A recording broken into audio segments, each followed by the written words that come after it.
हाय, hello आणि नमस्कार friends, कसे आहात सगळे? चला तर आज आपण बघूया पावभाजीची रेसिपी. त्यासाठी मी 1 वाटी फ्लॉवर, 1 वाटी बटाटा, ढब्बू 3 ते 4 आणि पांढरा भिजवलेला वटाणा घेतलेला आहे. पांढरा वटाणा मी रात्रभर भिजवत ठेवला होता. त्यानंतर मी आता सगळ्या भाज्या कुकरला घालून त्या छान अशा शिजवून घेतलेल्या आहेत 4 ते 5 शिट्ट्या करून. शिजल्यानंतर मी त्याच्यामधलं पाणी बाजूला केलेलं आहे, जेणेकरून आपल्याला भाज्या त्या व्यवस्थित अशा स्मॅश करता येतील. आपल्या भाज्या छान स्मॅश करून घेतल्यानंतर मी इथं लसूणची पेस्ट बनवून घेतलेली आहे. त्याच्यासाठी मी 8 ते 10 लसूणच्या पाकळ्या घेतलेल्या आहेत. आता मी कढईमध्ये 2 ते 3 चमचे तेल घालून छान अशी लसूणची पेस्ट परतवून घेतलेली आहे.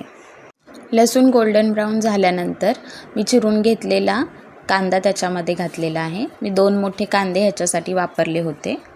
कांदा 1 ते 2 मिनिट परतवल्यानंतर मी त्याच्यामध्ये 1 मोठा टोमॅटो घातलेला आहे. टोमॅटो परतून झाल्यानंतर मी इथं हिरवे वाटाणे घातलेले आहेत. मी ही हिरवे वाटाणे शिजवताना न घालता असे फोडणीमध्ये घातलेले आहेत.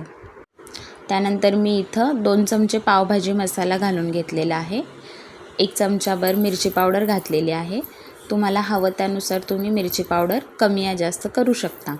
त्याच्यानंतर मीठ घालून छान सगळं एकजीव करून घेतलेलं आहे. त्यानंतर स्मॅश केलेल्या भाज्या मी त्याच्यामध्ये ॲड केलेल्या आहेत आणि मग आपण जे पाणी बाजूला काढून ठेवलं होतं ते मी ह्याच्यामध्ये घालून घेतलेलं आहे. सगळं एकजीव करून झाल्यानंतर त्याला मी साधारणतः 5 ते 7 मिनटं उकळी काढलेलं आहे आणि त्याच्यामध्ये वरून मग 2 चमचे बटर घातलेलं आहे. बटर घालून छान मिक्स करून घेतलेलं आहे आणि थोडा वेळ झाकण लावून मी ठेवून दिलेलं आहे. बघू शकता तुम्ही आपली भाजी तयार आहे. कशी वाटली रेसिपी कमेंट करून नक्की सांगा आणि रेसिपी आवडली असेल तर चॅनेलला लाईक, शेअर आणि सबस्क्राईब करा. थँक्यू.